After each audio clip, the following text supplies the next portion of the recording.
తెలంగాణ బిడ్డలకు ఉద్యోగాలు ఇచ్చే దాంట్లో ఆంధ్ర వ్యక్తిని వేసుకుంటే కరెక్ట్గా ఉద్యోగాలు ఇవ్వగలుగుతాడా లేదా గౌరవ ముఖ్యమంత్రి గారే చెప్పాలి. అట్లనే మేము పొలిటికల్గా ఎవరిని వేయము టీఎస్పీఎస్సీలో అని చెప్పారు.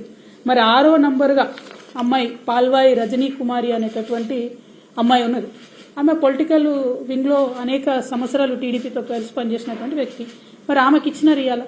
మీరు చేసిన ప్రతి ఒక్క ఆరోపణ మరి మీరు సరిచేయాలి కదా. పోనీ మా ప్రభుత్వం ఆనాడు తప్పు చేసిందని మీరు అన్నారు, ఒక్క నిమిషానికి అది కరెక్ట్ అనుకుంటే మీరు సరిచేయాలి కదా. మీరు సరిచేయకుండా చైర్మన్ నుంచి మొదలు పెడితే మెంబర్ వరకు అన్ని ఉల్లంఘనలు మీరు చేసినారు. ఇవాళ నేను డిమాండ్ చేస్తూ ఉన్నాను. నిన్నగాక మొన్న ఫ్రెష్గా డీజీపీ, మాజీ డీజీపీ, ఇప్పుడు టీఎస్పీఎస్సీ చైర్మన్ మహేందర్ రెడ్డి గారి మీద ఆరోపణలు వచ్చినాయి. ఏమని? 1,00,00,000 కోట్ల రూపాయలు సంపాదించుకున్నారు మహేందర్ రెడ్డి గారు అని అవినీతి ఆరోపణలు వచ్చినాయి.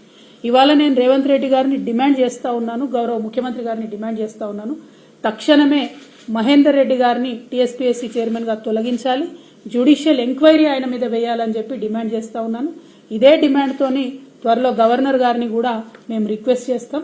ఎందుకంటే టీఎస్పీఎస్సీని ఇంపీచ్ చేయాల్సి వస్తుంది, రద్దు చేయాల్సి వస్తుంది తప్పితే వాళ్ళంతటా వాళ్ళు రిసిగ్నేషన్ చేసినా ఒప్పుకునే పరిస్థితి ఉండదు. జటిలమైనటువంటి ప్రక్రియ.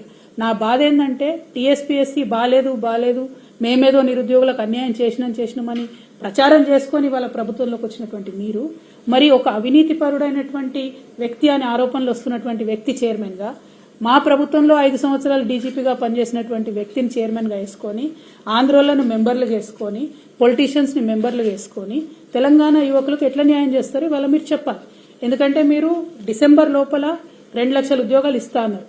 కేవలం 60 మాత్రమే మీరు కొత్తగా నోటిఫై చేసిన ఉద్యోగాలు ఇస్తున్నారు తప్పితే మిగతా అన్ని పాతయి ఇదివరకే కేసీఆర్ గారు ఇచ్చినటువంటి ఉద్యోగాలని మళ్ళీ కొత్తగా నేను ఇస్తున్నాను ప్రకటించుకుంటున్నారు.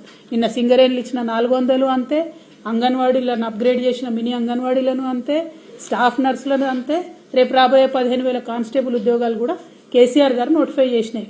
సో మీరు చేయని పనులు మీరు చేసినట్టుగా క్రెడిట్ తీసుకోవడం ఆపేసి మీరు సక్రమంగా నిర్వహిస్తానని చెప్పి ప్రజలకు వాగ్దానంలో చేసి అధికారంలోకి ఏదైతే వచ్చారో దాన్ని సరిచేయమని చెప్పి నేను డిమాండ్ చేస్తూ తప్పకుండా మహేందర్ రెడ్డి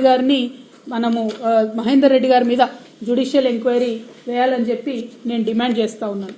దీంతో పాటు ఇంకా విద్యుత్ సంస్థ అత్యంత కీలకమైనటువంటి సంస్థ. ఆ